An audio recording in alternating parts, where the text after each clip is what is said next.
வணக்கம் நண்பர்களே. ஆக்சுவலாக இப்போ ரீசெண்டாக எங்கே பார்த்தாலும் மை3 பணம் வந்துருச்சா இல்லையா, இந்த குரல் வந்து அதிகமாக கேட்டுட்ருக்கு. யூடியூப் வந்து உள்ளே போனோம் அப்படின்னா மேக்ஸிமம் இந்த பேஜ் இல்லாமல் இருக்கிறதில்ல. ஸோ அந்தளவுக்கு ரொம்ப ஃபேமஸாக இந்த டாபிக் வந்து போயிட்டுருக்கு. ஸோ என்னோடய நண்பர்களும் வந்து பார்த்திங்கன்னா நிறைய பேர் வந்து இந்த மை3யில் இன்வெஸ்ட் பண்ணியிருக்காங்க. தட் மீன்ஸ் ப்ராடக்ட் வந்து பர்ச்சேஸ் பண்ணியிருக்காங்க. ஸோ இப்போது ரீசெண்டாக வந்து ஒரு 15 days பேக் பார்த்திங்கன்னா யூடியூப்லேயே வந்து நிறைய கமெண்ட்ஸ் எகைன்ஸ்ட் எம்டி சார் வந்து நிறைய கமெண்ட்ஸ் வந்து ரொம்ப மோசமான கமெண்ட்ஸ்லாம் கூட வந்துருந்துச்சு. ஸோ இந்த மாதிரி சூழ்நிலையில் வந்து நண்பர்களும் வந்து என்னோடய நண்பர்களுக்கும் ஒரு சின்ன பயம், சார் அந்த அமௌண்ட்டு வருமா வராதா அப்படிங்கிற மாதிரி. ஆக்சுவலாக இதை பற்றின ஒரு அலசல் தான் இந்த வீடியோவில் வந்து நம்ம பார்க்க போகிறோம்.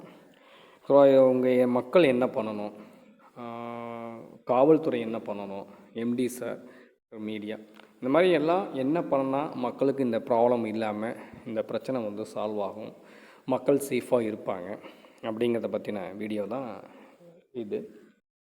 ஸோ இதை வந்து நம்ம 4 பார்ட்டாக வந்து பிடிக்கலாம்.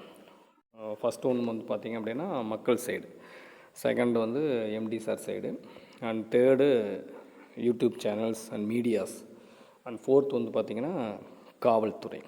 ஸோ இவங்கெல்லாம் என்னென்ன பண்ணணும், ஸோ மக்களுக்கு ப்ராப்ளம் இல்லாமல் இருக்கணும்னா என்ன செய்யலாம் அப்படிங்கிற ஒரு அலசல் தான் இந்த வீடியோ. ஃபஸ்ட்டு மக்கள் சைடு சொன்னோம் இல்லைங்களா, மக்கள் ஃபஸ்ட்டு இந்த கேப்சூல்ஸ் வந்து பர்ச்சேஸ் பண்ணுறாங்க. ஆக்சுவலாக அந்த கேப்சூல்ஸ் மட்டும் பர்ச்சேஸ் பண்ணுங்கள் இந்த அமௌண்ட்டு அப்படின்னு சொல்லி நம்ம சொன்னோம் அப்படின்னா யாரும் கண்டிப்பாக பர்ச்சேஸ் பண்ண மாட்டாங்க. இதில் ஒரு வருமான வாய்ப்பு இருக்குது அப்படின்னு சொல்லும்போது தான் அந்த கேப்சூல்ஸ் வந்து பர்ச்சேஸ் பண்ணுறாங்க. இப்போது இதோட கான்செப்ட் என்ன அப்படின்னு பார்த்தீங்கன்னா, எல்லோரும் வந்து just like that MLM based அப்படின்னு சொல்கிறாங்க. அப்புறம் எம்டி சார் அவரோட தரப்பில் வந்து வச்சுக்கிட்டோன்னா, நான் வியாபாரத்தையும் விளம்பரத்தையும் வந்து ஒருங்கிணைச்சு ஒரு புது பிளான் வந்து பண்ணியிருக்கேன் அப்படிங்கிற வந்து சொல்கிறாங்க. ஸோ வியாபாரம் அப்படின்னு பார்த்திங்க அப்படின்னா ப்ராடக்ட்டை வந்து சேல் பண்ணுறோம், அந்த ப்ராடக்டில் வர லாபத்தை வந்து நான் மக்களுக்கே வந்து கொடுக்குறேன் அப்படிங்கிற கான்செப்ட். ஃபஸ்ட்டு இந்த பாயிண்டில் வந்து ஒரு இது என்ன அப்படின்னா, வியாபாரம் அப்படிங்கும்போது ஃபஸ்ட்டு நீங்கள் வந்து ப்ராடக்டை வந்து ரெடி பண்ணலை. ப்ராடக்ட் வந்து ஒன்லி வந்து கேப்சூல்ஸ், அது வந்து நம்ம அமௌண்ட்டு கலெக்ட் பண்ணுறதுக்கான ஒரு விஷயம். அந்த கேப்சூலை தவிர மீதி ப்ராடக்ட்ஸ் எதுவுமே வந்து ஆன் டைமில், தட் மீன்ஸ் அந்த 2021 கம்பெனி ஸ்டார்ட் பண்ண வருஷம் அப்படின்னு சொல்கிறாங்க, அந்த டைமில் வந்து நம்ம பண்ணலை. அப்புறம் வந்து பார்த்திங்கன்னா அந்த கேப்சூல்ஸ் வாங்கிறதுக்கான அமௌண்ட்டை வந்து கலெக்ட் பண்ணி அது மூலிமா தான் இந்த கம்பெனியே வந்து உருவாக்கின மாதிரியான ஒரு சூழலை தான் வந்து தெரியுது. இப்போ மக்கள்கிட்டேருந்து 1,21,000 வந்து வாங்குகிறாங்க. அது வந்து 2021 ஸ்டார்ட் பண்ண கம்பெனி. நீங்கள் அதுக்கப்புறம் வந்து பார்த்திங்கன்னா ஒரு ஆஃப்டர் 1 year அந்த மாதிரி டைம் எடுத்து தான் என்ன பண்ணுறாங்க, ஹப் ஓப்பன் பண்ணுறாங்க, மற்ற ப்ராடக்ட்ஸு இதெல்லாம் வந்து வந்ததாக தகவல் சொல்கிறாங்க. நமக்கும் வந்து உள்ளே போய் அலசி ஆராய்ஞ்சதான் வந்து தெரியும். அது வந்து நம்ம என்னங்கிறத பார்க்கணும். ஸோ மக்கள் என்ன பண்ணணும் அப்படின்னா, ஸோ இந்த மாதிரி விஷயங்கள் செய்யும்போது அதோட நம்பகத்தன்மை என்ன, இது வந்து எப்படி வந்து ஒர்க் அவுட் ஆகுது அப்படிங்கிறத தெளிவாக வந்து நம்ம பார்க்கணும். ஃபஸ்ட்டு வந்து ப்ராடக்ட்டுக்காக நாம் வந்து அமௌண்ட் கொடுக்குறோம் அப்படின்னா நீங்கள் வந்து அதில் காம்ப்ரமைஸ் ஆகிடணும், அவ்வளோதான். நான் வருமானத்தை வந்து எதிர்பார்க்கல, நான் வந்து கட்டின அமௌண்ட்டுக்கு ப்ராடக்ட் எனக்கு கிடச்சிருச்சு அப்படின்னு நீங்கள் நினச்சிங்க அப்படின்னா, அதை பேஸ் பண்ணி தான் நீங்கள் இந்த இன்வெஸ்ட் பண்ணியிருக்கீங்க அப்படின்னா, அப்புறம் நீங்கள் எதுக்கு வந்து கோவப்படுறீங்க? நம்ம சர்டன் பீரியடில் வந்து நம்ம வந்து ஒரு டிலே ஆகுது, அமௌண்ட் வந்து வரத்துக்கு டிலே ஆகுது அப்படிங்கும்போது, அதாவது அந்த 3 months வந்து கேஒய்சி அப்டேட் பண்ணணும், எலெக்ஷன் டைமு, அந்த ப்ராப்ளம்ஸ், இதெல்லாம் வந்து இந்த காரணங்களால் வந்து பே அவுட் நிற்கும் போது, இப்போ ப்ராடக்ட் வாங்கின நீங்கள் பேமெண்ட்டுக்காக நீங்கள் வந்து ஏன் வந்து எதிர்பார்க்கணும்? அப்போ நீங்கள் வந்து அதில் வந்து காம்ப்ரமைஸ்டாக இருக்கணும். இப்போது பே அவுட் வரல அப்படிங்கணுன்னே எம்டி சாருக்கு எகெயின்ஸ்டாக வந்து பார்த்திங்கன்னா நிறைய கமெண்ட்ஸ், ஏகப்பட்ட கமெண்ட்ஸ். ஒரு விஷயம் நல்லா தெளிவாக புரிஞ்சுக்கணும். நாம் நம்பி தான் வந்து இந்த நிறுவனத்தில் அமௌண்ட் வந்து போட்டிருக்கோம், பர்ச்சேஸ் பண்ணியிருக்கோம். அப்படிங்கும்போது கொஞ்ச நாள் வந்து நீங்கள் கண்டிப்பாக வெயிட் பண்ணி தான் ஆகணும். ஏன்னா நீங்கள் வந்து அமௌண்ட் வந்து போட்டுட்டீங்க. கடன் வாங்கியிருக்கலாம், வட்டிக்கு வாங்கியிருந்துருக்கலாம், ஏதோ ஒரு சோர்ஸில் வந்து நீங்கள் வாங்கி அமௌண்ட் வந்து போட்டுட்டீங்க. அப்போது உடனடியாக வந்து ஒரு ஷார்ட் பீரியடில் வந்து ஏதோ ஒரு சூழலில் அமௌண்ட் வராமல் இருக்குது அப்படிங்கும்போது உடனே வந்து உங்கள் கோவத்தை வந்து நீங்கள் வந்து காட்டுறீங்க. அது கண்டிப்பாக வந்து மக்களுக்கு எகெயின்ஸ்டாக தான் அது வந்து திரும்பும். ஒரு விஷயத்தை வந்து அவங்களுக்கே அந்த எண்ணம் இல்லைன்னு அப்படின்னா கூட நாமளே வந்து அந்த எண்ணத்தை உருவாக்குற மாதிரி இருக்குது. ஏன்னா ஒரு எம்டி சாருக்கு ஆதரவாக வந்து மக்கள் திரண்ட மக்கள் திரும்ப வந்து அவருக்கு எகெயின்ஸ்டாகவே வந்து போடும்போது அப்போ அவருக்கும் வந்து என்ன ஆகும், தேவையில்லாத டென்ஷன் ஆகும். மக்கள் வந்து நம்மளையே இப்படி பண்ணுறாங்களே, அவங்க வந்து நல்ல எண்ணத்தில் இருந்தாலும் மக்கள் மேலே ஒரு அதிருப்தி வந்து வரும். ஸோ இந்த விஷயத்தில் வந்து மக்கள் நமக்கு அமௌண்ட் வந்து வரணும் அப்படின்னு சொல்லி எதிர்பார்த்துட்டு இருக்க இந்த நேரத்தில் கொஞ்சம் வெயிட் பண்ணலாம். ஏன் அப்படின்னா நீங்கள் நம்பி தான் வந்து சேர்ந்துருக்கீங்க. ஸோ அதனால் நீங்கள் வந்து கொஞ்சம் வெயிட் பண்ணலாம். இப்போ இன்னொரு விஷயம் என்ன அப்படின்னா, இந்த ப்ராடக்ட்டு தான் வந்து வாங்கியிருக்கோம், நாம் வந்து முதலீடு பண்ணல அப்படின்னு சொல்லிட்டு ஒரு விஷயம் வந்து வந்துக்கிட்டு இருக்குது. அது எந்த அளவுக்கு உண்மை அப்படியாவது ஒரு விஷயம் என்ன அப்படின்னா, அந்த டிக்ளரேஷனில் வந்து நாங்கள் ப்ராடக்ட் தான் வாங்கியிருக்கோம், நாங்கள் முதலீடு செய்யலை அப்படின்னு சொல்லிட்டு சைன் பண்ணி கொடுக்க வேணும் அப்படின்னு சொல்லிட்டு ஒரு தகவல் வந்து கேட்குறதா சொன்னாங்க. பட் என்னோடய நண்பர்கள்ட்ட கேட்டால் அந்த மாதிரி ஒன்றும் இது வரைக்கும் கேட்ட மாதிரி தெரியல அப்படின்னு சொல்லி சொன்னாங்க. சப்போஸ் அந்த மாதிரி வந்து கேட்டாங்க அப்படின்னா, நாங்கள் ப்ராடக்ட் தான் வாங்கியிருக்கோம், நாங்கள் முதலீடு பண்ணல அப்படின்னு சொல்லி நீங்கள் சைன் பண்ணி கொடுத்தீங்க அப்படின்னா அது வந்து கண்டிப்பாக உங்களுக்கு பாதகமாக அமையலாம் இன் ஃப்யூச்சர். ஏன்னா அதை வச்சு தான் வந்து அவங்க எந்த ஒரு கேஸாக இருந்தாலும் சரி, எதுவாக இருந்தாலும் சரி, அதை வச்சு தான் அவங்க வெளியில் வரத்துக்கு ட்ரை பண்ணுவாங்க. ஸோ மக்கள் வந்து கொஞ்சம் வெயிட் பண்ணி தான் இந்த பிரச்சனையை வந்து நீங்கள் எதிர்கொள்ளணும். சரிங்களா? ஏன்னா இப்போ காவல்துறை சைட்லேயும் வந்து பார்த்திங்கன்னா கேஸ் போயிட்டுருக்கு. இதெல்லாம் வந்து நம்ம பார்க்கணும். அடுத்து எம்டி சார் சைடு வந்து அவர் பண்ண மிகப்பெரிய தவறு என்னென்னா, எங்களோட சைட்லேருந்து எங்களோட கருத்து என்ன அப்படின்னா, அந்த நீலாம்பூரில் மிகப்பெரிய கூட்டத்தை கூட்டினது தான் அவர் செய்த முதல் தவறு. ஒரு நிறுவனம் வந்து உருவாக்குறீங்க, ஒரு நிறுவனம் வந்து உருவாக்கும் போது நிறைய பிரச்சனைகள் வந்து வரதான் செய்யும். அது எல்லாமே வந்து ஆஸ் எம்டியாக வந்து நீங்கள் தான் வந்து சால்வ் பண்ணணும். ஸோ என்கிட்ட இவ்வளோ கூட்டம் இருக்குது அப்படின்னு சொல்லி காமிக்கிற மாதிரியான ஒரு சூழ்நிலையை வந்து அவர் உருவாக்கிட்டார். அது வந்து ஒரு மிகப்பெரிய தவறு. அதே மாதிரி இந்த விஷயம் வந்து ப்ராடக்டை வந்து சேல் பண்ணியிருக்கேன், நான் வந்து முதலீடாக வந்து வாங்கலை அப்படின்னு சொல்லியிருக்காரு. ஸோ அந்த மாதிரி டிக்ளரேஷன் வந்து கேட்குறது வந்து எல்லாரோட தரப்பு வாதமும் என்னவாக இருக்குது அப்படின்னா, அவர் தப்பி கேட்கறதுக்காக தான் இந்த டிக்ளரேஷன் வந்து கேட்குறாரு. அப்படிங்கும்போது அதை நீங்கள் வந்து தெளிவுபடுத்தணும். இப்போ வந்து நீங்கள் வந்து சேல் பண்ணி அதை வர லாபத்தை தான் வந்து நான் கொடுக்குறேன் அப்படின்னா, அந்த ப்ராடக்ட்ஸ் எல்லாம் வந்து கரெக்டாக வந்து ஆன் டைமில் வந்து போயிட்டுருக்கா, இதெல்லாம் வந்து நீங்கள் வந்து உங்களோட மெம்பர்ஸ்க்கு வந்து நீங்கள் தெளிவுபடுத்தினீங்க அப்படின்னா நல்ல விஷயமா இருக்கும். அதே மாதிரி ஒரு நிறுவனத்து மேலே இந்த மாதிரி ஒரு புகார் இருக்குது, ஒரு அதிருப்தி இருக்குது அப்படின்னா, அந்த டைமில் வந்து மக்களுக்கு தெளிவுபடுத்த வேண்டிய இடத்துல வந்து நீங்கள் இருக்கிறீங்க.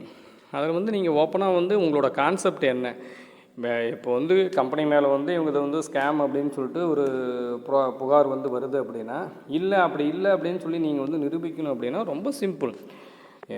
நீங்கள் இது வரைக்கும் வந்து என்ன பண்ணியிருக்கீங்க, இவ்வளோ அமௌண்ட் வந்திருக்கு, இவ்வளோ ப்ராடக்ட் வந்து நான் சேல் பண்ணியிருக்கேன், இவ்வளோ வருமானம் வந்திருக்கு, இவ்வளோ பே அவுட் வந்துருக்கு, நீங்கள் வந்து மக்களுக்கே வந்து சொல்லலாம்ல, உங்களோட இதிலேருந்து யூடியூப் சேனல்லேருந்து மக்களுக்கே வந்து சொல்லலாம்ல. ஸோ அதை பண்ணியிருந்தீங்கன்னாவே உங்கள் நிறுவனத்து மேலே வந்து ஒரு நம்பிக்கை வந்திருக்கும். இந்த மாதிரி வந்து உங்களுக்கு எகெயின்ஸ்டாக வந்து ஒரு 3 months வந்து பே அவுட் வரல அப்படின்னா, பணம் இருக்கா, கம்பெனியில் பணம் இருக்கா இல்லையா, ப்ராடக்ட் சேலாக இருக்கா இல்லையா அப்படின்னு சொல்லி மக்களுக்கு எந்த விதமான ஒரு டவுட்டும் வந்து வந்திருக்காது இல்லை. அவங்க வந்து அதிலே வந்து தெளிவாக இருந்திருப்பாங்களே. ஸோ நீங்கள் ஒரு சில டைம் வந்து என்ன சொல்கிறீங்க அப்படின்னா, நான் என்ன பேஸில் இதை பண்ணுறேங்கிறத நான் வந்து சொல்ல மாட்டேன், நான் சொன்னால் எல்லோரும் செஞ்சுருவாங்க அப்படின்னு சொல்லி அதை சொல்லாமல் இருக்கிறீங்க. பட் நீங்கள் அதை என்னங்கிறது தெளிவுபடுத்துனீங்க அப்படின்னா இன்னுமே வந்து கம்பெனி மேலே வந்து ஒரு நம்பகத்தன்மை வந்து அதிகரிக்கும். அப்போ வந்து உங்களுக்கு வந்து எந்த விதமான பிரச்சனையும் இருக்காது. அதே மாதிரி எந்த ஒரு சூழ்நிலையிலையும் வந்து பார்த்திங்கன்னா நீங்கள் வந்து காவல்துறைக்கோ இல்லை பொது இடத்துலையோ இந்த மாதிரி இந்த கூடுறதை வந்து தவிர்த்துக்கிறது நல்லது அப்படின்னு சொல்லிட்டு நாங்கள் நினைக்கிறோம். அப்புறம் இன்னொரு தரப்பு வாதம் என்ன அப்படின்னா, அந்த க்ரௌன் மெம்பர்ஸ்க்கு வந்து முதல்ல அமௌண்ட் போட்டிருக்கலாம் அப்படின்னு சொல்லி சொல்கிறாங்க. பட் அது வந்து நியாயமான விஷயமாக தான் நாங்கள் நினைக்கிறோம். என்ன காரணம் அப்படின்னா, அவங்க தான் வந்து மேஜர் இன்வெஸ்டர்ஸ், அவங்க தான் வந்து அதிகப்படியான முதலீடு வந்து செஞ்சுருக்கவங்க அவங்க தான். மற்றது பிஎம்மு அந்த மற்ற என்னென்னமோ வந்து சொல்கிறாங்க, அவங்களாம் வந்து மினிமம் இது, அதாவது பேசிக் மெம்பரு, ஓப்பனிங் மெம்பரு, இதெல்லாம் வந்து மினிமம் மெம்பர்ஸ். அப்போது நீங்கள் இந்த பிரச்சனையே வராமல் இருக்கணும் அப்படின்னு நீங்கள் நினச்சிருந்தீங்க அப்படின்னா என்ன பண்ணியிருந்துருக்கணும்னா, முதல்ல க்ரௌன் மெம்பர்ஸ்க்கு வந்து அந்த அமௌண்ட்டும் வந்து போட்டிருந்துருக்கலாம். ஸோ இதெல்லாம் பண்ணியிருந்தீங்க அப்படின்னா இந்த ப்ராப்ளமே வந்து உங்களுக்கு வந்திருக்காது. ஸோ இதெல்லாம் வந்து முன்கூட்டியே நீங்கள் வந்து யோசிச்சுருந்துருக்கோம். இடையில வந்து நீங்கள் கேஒய்சி அப்டேட் பண்ணுறதுல வந்து ஒரு தடை ஏற்பட்டுருந்துச்சு அப்படின்னு சொல்லிட்டு நீங்கள் ஜூன் 4க்கு அப்புறம் வந்து சொன்னீங்க. அதை வந்து இடையிலே நீங்கள் சொல்லியிருந்துருக்கலாம். ஏன்னா நம்ம அந்த எலெக்ஷன் பீரியட் அப்போ ஒரு டைம் இருந்துச்சு, ஒரு டைம் டியூரேஷன் நமக்கு இருந்துச்சு. அந்த டைமில் தான் வந்து நம்ம கேஒய்சி அப்டேட் பண்ணுறோம் அப்படின்னு நம்ம வந்து சொல்லியிருந்தோம். அப்போது கேஒய்சி அப்டேஷனில் வந்து ஒரு ப்ராப்ளம் இருக்குது, ஒரு தடை ஏற்பட்டிருக்கு அப்படின்னா அந்த டைமே நீங்கள் வந்து சொல்லியிருந்துருக்கோம். நீங்கள் அந்த டைம் சொல்லலை. ஜூன் 4க்கு அப்புறம் பேமெண்ட்டுக்காக வெயிட் பண்ணும்போது அந்த பதிலை வந்து நீங்கள் சொன்னதுனால தான் மக்களுக்கு வந்து என்ன ஆகுது, உங்கள் மேலே ஒரு அதிருப்தி வருது. ஸோ அந்த ஆன் டைம்லேயே வந்து என்ன ப்ராப்ளம் அப்படிங்கிறது உடனுக்குடன் நீங்கள் ஒரு வீடியோ வந்து போட்டிருந்தீங்க அப்படின்னா இந்த ப்ராப்ளம் வந்து உங்களுக்கு எகென்ஸ்டாக திரும்பி இருக்காது. ஸோ இதெல்லாம் வந்து நீங்கள் அவாய்ட் பண்ணியிருந்துருக்கலாம். அண்ட் தென் அடுத்து வந்து பார்த்திங்கன்னா யூடியூபர்ஸ். சில யூடியூபர்ஸ் வந்து பார்த்திங்க அப்படின்னா அவங்களோட கருத்துக்களாக வந்து போடாமல் நிறைய டைம் வந்து ஒரு சில விஷயங்களை வந்து அவங்களே நேரில் பார்த்த மாதிரியும் உண்மைங்கிற மாதிரியும் நிறைய விஷயங்களை வந்து போட்டுடுறாங்க. இப்போ எங்களோட கருத்து என்ன அப்படின்னா, எந்த ஒரு விஷயம்னாலும் கரெக்டாக எக்ஸாக்டாக நமக்கு வந்து விஷயத்தை வந்து 100% வந்து அது ட்ரூ அப்படின்னு தெரிஞ்சுக்கிட்டு ஒரு விஷயத்தை வந்து மக்களுக்கு கொண்டுட்டு போகணும் அப்படின்னா அது பெட்டராக இருக்கும் அப்படின்னு நினைக்கிறேன். நாட் ஓன்லி யூடியூபர்ஸ், இப்போ மீடியா சேனலுமே வந்து பார்த்திங்கன்னா, டிவி சேனல்ஸுமே வந்து பார்த்திங்கன்னா, இது வரைக்கும் நடந்த இதை வச்சு பார்க்கும்போது நீங்கள் ஒரே சேனலு காலையில் பார்க்கும்போது வந்து நீங்கள் மைவி3 ஆட்ஸ் வந்து கம்பெனி வந்து ஒரு தவறான இதில் இருக்குது அப்படிங்கிற மாதிரி சொல்லுவாங்க. அதே சேனலில் ஈவினிங் நியூஸ் கேட்டிங்க அப்படின்னா மைவி3 மாதிரி நம்பர் 1 கம்பெனி வந்து இருக்காது, நாமளும் வந்து முதலீடு பண்ணலாம் அப்படிங்கிற எண்ணம் வந்து உங்கள் மனசில் தோன்ற மாதிரி நியூஸ் இருக்கும். ஸோ ஒரே டிவி 2 விதமான புரிதலை வந்து உண்டாக்குற மாதிரியான செய்திகளை வந்து அவங்க வந்து வெளியிடுறாங்க. ஸோ இது வந்து மக்களிடையே வந்து ஒரு குழப்பத்தை வந்து உண்டு பண்ணுது. உண்மையாலுமே இது வந்து நல்ல விஷயமா இல்லை தவறானதா, நம்ம பண்ணலாமா வேணாமா அப்படிங்கிற ஒரு தெளிவான விஷயத்தை வந்து மீடியா இன்றைக்கி மக்கள்கிட்ட கொண்டுட்டு போகிறதில்ல. இப்போ இதுவே வந்து பார்த்திங்க அப்படின்னா திடீர்னு வந்து மக்கள் வந்து கேஸ் நடக்குது அப்படிங்கிறாங்க. ஒரு இதில் வந்து பார்த்திங்கன்னா ரிட் பெட்டிஷன் வந்து போட்டாங்க, அது வந்து தள்ளுபடி ஆயிடுச்சு அப்படிங்கிறாங்க. சட்டசபையில் பேசலான் இருந்தோம், அது வந்து இல்லை அப்படிங்கிறாங்க. ஸோ இந்த விஷயங்கள் எல்லாமே வந்து பார்த்திங்க அப்படின்னா ஒரு யூகத்தின் அடிப்படையிலேயே வந்து சொல்கிற மாதிரி வந்து எல்லாமே சொல்லிடுறாங்க. ஒரு சிலர் வந்து நேரில் பார்த்த மாதிரி வந்து சொல்லிடுறாங்க. ஸோ நான் ஒரு ஜேர்னலிசம் அப்படின்னா எப்படி இருக்கணும் அப்படின்னா, மக்களுக்கு வந்து உண்மையை வந்து உறக்க சொல்லணும். உண்மை என்ன, அதெல்லாம் எந்த ஒரு யூகமும் இருக்கக்கூடாது. உண்மையாக வந்து என்ன நடந்துகிட்ருக்கு அப்படிங்கிறத மக்களுக்கிட்ட வந்து நீங்கள் வந்து தெரியப்படுத்தணும். இப்போது அந்த ரிட் பெட்டிஷன் வந்து போட்டாங்க அப்படின்னு சொன்னாங்க. ஆக்சுவலாக வந்து அதுக்கும் போலீஸ் கேஸுக்கும் வித்தியாசம் இருக்குங்கிறதே மக்களுக்கு வந்து இன்னும் தெரியாமல் இருக்குது அப்படின்னு நான் நினைக்கிறேன். ஸோ அங்கே வந்து தள்ளுபடி பண்ணினது என்ன அப்படின்னா, அதோட கம்பெனி ஆக்டிவிட்டீஸ் வந்து ஸ்டாப் பண்ண சொல்லி ஒரு பெட்டிஷன் வந்து போடுறாங்க. பட் அண்டர் இன்வெஸ்டிகேஷன் இருக்கிறதுனால அதை வந்து நாம் இப்போ வந்து அதை எடுத்துக்க முடியாது அப்படிங்கிறதுனால அதை வந்து தள்ளுபடி பண்ணுறாங்க. ஸோ அதுக்கும் இங்கே வந்து போலீஸ் தரப்பில் இருக்கிற கேஸுக்கும் வந்து வித்தியாசம் இருக்குது அப்படிங்கிறத நம்ம தெளிவுபடுத்தணும். கண்டிப்பாக அதை தெளிவான ஒரு இதை வந்து ஆஸ் எ சேனலாக ஆஸ் எ யூடியூபர்ஸு எல்லாமே வந்து பார்த்திங்க அப்படின்னா ஒரு தெளிவான உண்மையை மக்களுக்கு வந்து புரிய வைக்கணும். இப்போ என்ன நடந்துகிட்ருக்குன்னா எல்லாருமே சேர்ந்து மக்களை வந்து கன்ஃபியூஸ் பண்ணிக்கிட்டு இருக்கோம். நாம் அவங்க வந்து ஆக்சுவலாக இது இன்னுமே வந்து இதை பற்றின வந்து ஒரு தெளிவான முடிவு வந்து வரல.